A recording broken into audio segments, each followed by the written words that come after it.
మన ముకుందాలో లాంగ్ హారాల పండుగ నవంబర్ 8 నుంచి 16 వరకు ఫ్లాట్ 9.99% VA తో వివరాలకు సంప్రదించండి.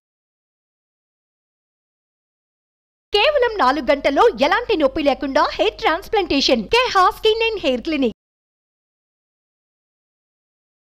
నమస్కారం. కార్తీక పురాణం 27వ రోజు పారాయణలోకి వచ్చాం. ఈరోజు త్రయోదశి. ఈ త్రయోదశి నాడు నవగ్రహాలకి ప్రదక్షిణ చేయటము, నవగ్రహ విగ్రహారాధన చాలా మంచివట. మన నవగ్రహాలకి సంబంధించిన స్తోత్రం చదువుకుంటే త్రయోదశి నాడు చాలా విశేషం. ఒకవేళ త్రయోదశి నాడు శనివారం కనుక వస్తే మరీ విశేషమట. కానీ ఇప్పుడు ఈసారి మాత్రం మనకి శనివారం కలిసి రాలేదు. ముందు వచ్చింది, ఇప్పుడు రాలేదు. సో ఈ త్రయోదశి నాడు బ్రాహ్మణులకి దానం చేయటం మంచిది. ఉసిరికాయలు దానం చేస్తే విశేషమైన ఫలితం లభిస్తుంది. ఇక పారాయణలోకి వస్తే భగవంతుడైన విష్ణుమూర్తి దూర్వాసుల యొక్క సంభాషణ నడుస్తోంది. ఈ చెప్తున్నారు, ఓ అగస్త్య మునీంద్ర, భగవంతుడైన పురుషోత్తముడు ఇట్లా దూర్వాసునితో పలికి స్వభక్త పాలన దీక్షాతిశయాన్ని ప్రకటిస్తున్నాడు. భగవంతుడు ఎంత భక్తపరాయణుడు, భక్త పరాధీనుడు, నేను ఎలాంటి వాడిని, నేనేం చేస్తాను నా భక్తుల కోసం అనేది భగవంతుడు సాక్షాత్ స్వయంగా తనే సెలవిస్తున్నాడు అన్నమాట. అంబరీషుని గురించి ఇచ్చిన శాపాలు నాకు సంతోషాన్ని చేస్తున్నాయి. ఈ శాప జన్మల వల్ల నాకేమీ కష్టం లేదు. నీ వచనం ఎలాగో నువ్వు బ్రాహ్మణుడివి, రుద్రాంశ సంభూతుడివి కాబట్టి ఇవన్నీ ఏమిటి, మనకి శాపాలు ఇవన్నీ కూడా వరాలకి సమానమైనవి. వేదతుల్యాలైన నీ మాటల వల్ల అవి అసత్యంగా, సత్యం తప్పకుండా జరగాల్సిందే, అది అసత్యం అవడానికి వీల్లేదు. ఆ అసత్యము కాని ఆ వాక్యాలు నాకు ఉపయోగపడతాయి. బ్రాహ్మణ మర్యాదకి భంగం కలుగుతుంది, అట్లా నాశనం కలిగినంత నాకు అది శాపం అవుతుంది. కాబట్టి కష్టం లేదు నాయన, నాకు ఆనందంగానే ఉంది. ఇన్ని జన్మలెత్తమని నన్ను శపించానని నువ్వేం బాధపడక్కర్లేదు. పైగా ఇప్పుడు ఏంటంటే రాజు ప్రాయోపవిష్టుడిలాగా ఉన్నాడు, బ్రాహ్మణ పరివేష్టితుడై పడి ఉన్నాడు. అది కాకుండా బ్రాహ్మణాపకారి ఈ ఆత్మ అని దుఃఖిస్తున్నాడు. కాబట్టి నేను ఇంత పని చేశాను. ఇప్పుడు చూడండి, ఒట్టిగా శపించి ఊరుకోలేదు దుర్వాసుడు, ఆయన వెనకాల పడింది ఈ చక్రం. ఆ చక్రం బ్రాహ్మణుడిని ఏం చేస్తుందో, నా వల్ల ఇంత పని జరిగింది కదా అని ఆయన దుఃఖంలో ఉన్నాడు అని చెప్పి వెళ్ళమన్నాడు. నేను ఆలోచించుకుంటున్నట్టు ఇప్పుడు మన అంబరీషుడు గురించి చెప్తున్నారు. ఈ ప్రకారంగా చింతిస్తున్నాడు. నా మూలంగా సుదర్శన చక్రం అయ్యా దుర్వాస మహాముని వెంటపడింది. ఉపద్రవకారకుడైన రాజు ఎందుకు, రాజు మనుషుల్ని పాలించువాడు కనుక రాజుకి ముఖ్యం ఏంటంటే ప్రజారక్షణము. రాజు గోవుల కోసము, బ్రాహ్మణుల కోసం ప్రాణమైనా వదిలిపెట్టేయాలట. రాజు స్వేదజ, అండజ, ఉద్భిజ, జరాయుజములను 4 విధములకు జీవులను సన్మార్గమునందుంచి పాలించాలి. అందులో అందరికి దండనం ఇవ్వాలి, పాలించాలి. కానీ బ్రాహ్మణుల్ని మాత్రం విడిచిపెట్టేయాలి. బ్రాహ్మణుడికి స్వధర్మరతులు లోభ దంభశూన్యులు అయిన బ్రాహ్మణులే అతని తప్పు తెలుసుకొని దండించాలి. సో బ్రాహ్మణులకి దండన ఇచ్చేది కూడా ఆ కాలంలో రాజుకు అవకాశం ఉండేది కాదండి. అతను ఏదైనా వాళ్ళ జాతిలో ఎవరైనా తప్పు చేస్తే ఆ బ్రాహ్మణ పెద్దలే నిలబడి అతన్ని ఆ తాలూకు వ్యవహారం అంతా సమీక్షించి వాళ్లే దండించేవారు. కానీ రాజుకి బ్రాహ్మణుడిని దండించే అవకాశం కూడా ఆ కాలంలో ఉండేది కదా. అప్పటి కాలమే వేరు కదా, అందరికీ ఒకే ఇది కాదనమాట. బ్రాహ్మణుడు పాపాన్ని చేసి ప్రాయశ్చిత్తాన్ని చేసుకోనని పక్షంలో అతని తలగొరిగించటము, ధనము హరించుట, స్థానభ్రష్టత్వము మొదలైన దండనలతోటి దండించాలి. బ్రాహ్మణుడు దుర్మార్గుడై హింస చేస్తుంటే వానిని రాజు దండించకూడదు. రాజు ధర్మార్థ బుద్ధి కలవాడగుచు ఎప్పుడైనాను బ్రాహ్మణున గాని తనకు అపకారం చేయవానికి కానీ శస్త్రప్రయోగములు, తనకు కానీ అపకారం ఎవరైనా చేస్తుంటే శస్త్రప్రయోగం ఆచరించవచ్చు. నేను ధర్మంలో ఉన్నా, నా మీదకి ఎవరైనా వస్తే శస్త్రం తీయచ్చు.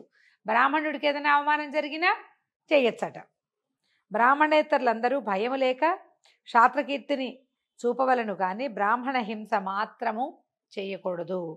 తాను స్వయంగా బ్రాహ్మణుని చంపినా, తన నిమిత్తమై బ్రాహ్మణుడు చంపబడినా, అన్యుని చేత చంపించినా బ్రహ్మహత్య సంభవించినని ధర్మశాస్త్రమునందు చెప్పబడింది.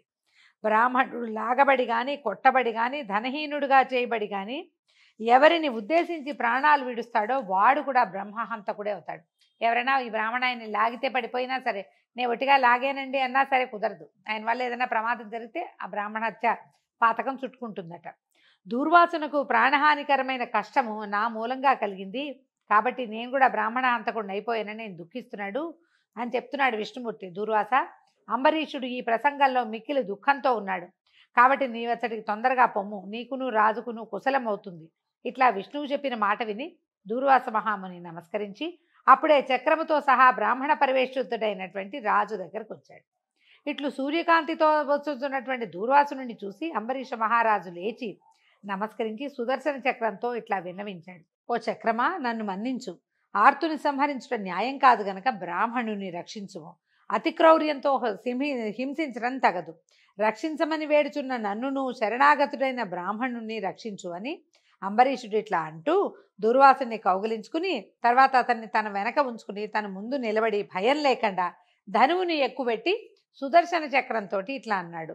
ఏమంటున్నాడు? ఆగాగు, నీకు నమస్కారం. ఇతను బ్రాహ్మణుడు, ఇతన్ని చంపడం తగదు. నీకు వధతో కూడిన ఆహారం కావాలంటే నా శరీరాన్ని ఇస్తాను, ఈ బ్రాహ్మణుడిని విడువు, లేకపోతే నాతో యుద్ధం చెయ్యి అంటున్నాడు. నువ్వు హరి యొక్క ఆయుధమయ్యవు కాబట్టి నాకు దైవానివి, అయినప్పటికీ నీతో యుద్ధం చేస్తానంటున్నా కానీ నిన్ను బతిమలాడటలేదు. క్షత్రియునకు బ్రహ్మ యుద్ధమును విధించను కానీ యాచనను విధించలేదు. అయినా కూడా నువ్వు నాకు దేవతవు కనుక యాచించవచ్చు. నువ్వు సుదర్శన చక్రమా, నీవు సమస్త భూతములకు అజేయుడవు. ఈ మాట నాకు తెలియను, అయినా కానీ నా బాహుబలాన్ని చూడు. విష్ణువాది దేవతలందరూ నీ బలాన్ని నా బలాన్ని చూస్తారుగాక. నిన్నిప్పుడు భూమి మీద పడేస్తాను. అట్టి అవస్థ చెందకముందే ఇతన్ని విడిచిపెట్టు. నీకు జీవించి ఉండి హరి హస్తమునందు నివసించు కోరిక ఉన్న ఎడల నన్ను పాలించుము. శరణాగతుడైన ఈ బ్రాహ్మణుణ్ణి విడువు. రాజుట్లు స్తుతించగా సుదర్శన చక్రదేవత సంతోషించి రాజుని పరీక్షించాలనే తలంపుతోటి కోపం వచ్చిన వాడు వలె నటించి ఇట్లన్నాడు. దేవత ఇట్లా అన్నట్ట. సుదర్శనుడు ఏమన్నాడు? రాజా, నీకు తెలియనా, మధుకైటపుల్ని నేను చంపి దేవతలు కూడా జయించడానికి శక్యం కాని వారైనటువంటి రాక్షసుల్ని అనేకుల్ని చంపానని నీకు తెలీదా? ఈ దూర్వాసుని కోపంతో కూడిన ముఖాన్ని చూచుటకు ఎవడైనా సమర్థుడున్నాడు? ఈయన మొహం చూస్తేనే భయం వేస్తుంది ఎవరికైనా. ఇలాంటి దూర్వాసుడు శంకర బ్రహ్మల యొక్క తేజోధారి అయినను ఇలాంటి అవస్థ నా వల్ల వచ్చింది. ఈయన ఎప్పుడు ఎంతసేపు మొహం ముడుచుకుని ముటమట్లాడుతూ పోట్లాడుతూ యుద్ధం చేసుకుని చేసేవాళ్ళలాగా ఉంటాడు. ఇప్పుడు ఈ భయం ఎలా వచ్చింది ఇతనికి భయం ఎలా వచ్చింది? నా వల్ల వచ్చింది అంటున్నాడు. శంకరుని వలన క్షత్రియ సంహారకారకమైన తేజస్సు సంభవించింది. ఆ బ్రహ్మ తేజస్సు కూడా నాకంటే అధికం కాదు. అది కాకుండా నా చేత అనేక పర్యాయాలు అతిక్రమించబడింది. ఎన్నిసార్లు ఎంతసేపటి నుంచో ఇతను వెంటపడుతున్నాను. క్షత్రియ తేజోవంతుడిపైన నీవు నాతో యుద్ధానికి ఎట్లా సమర్థులవుతావు? బ్రహ్మ శంకరుల 2 తేజస్సులే నాకు సరిపోలేదు. రాజా, క్షేమం కోరిన వాడు బలవంతుడితో స్నేహం చేయాలి. ఇట్లా న్యాయం ఇది. నీకు క్షేమం కావాలంటే బలవంతుడితోటి స్నేహం చేయి. ఇలాంటిది ఉంటే నువ్వు మూర్ఖత్వాన్ని అవలంబించి నాతో యుద్ధం చేయడానికి సన్నద్ధుడు అవుతున్నావు. నువ్వు హరిభక్తుడివి కాబట్టి ఇంతసేపు సహించాను. కాబట్టి దూరంగా పోవు, ప్రాణాలని వృధాగా పోగొట్టుకోకు. ఇట్లా సుదర్శన చక్రవాక్యములు విన్నటువంటి అంబరీషుడు కళ్ళెర్రజేసి సుదర్శనుతోటి ఇట్లా అన్నాడు. అయితే ఈ అంబరీషుడు తనని రక్షించటానికి భగవంతుని చేత ప్రయోగించబడిన సుదర్శన చక్రాన్ని అతిక్రమించడానికి ప్రయత్నం చేస్తున్నాడు ఈ అధ్యాయంలో. రేపటి అధ్యాయంలో ఏం జరుగుతుందో రేపు ఉదయం తెలుసుకుందాం. నమస్కారం.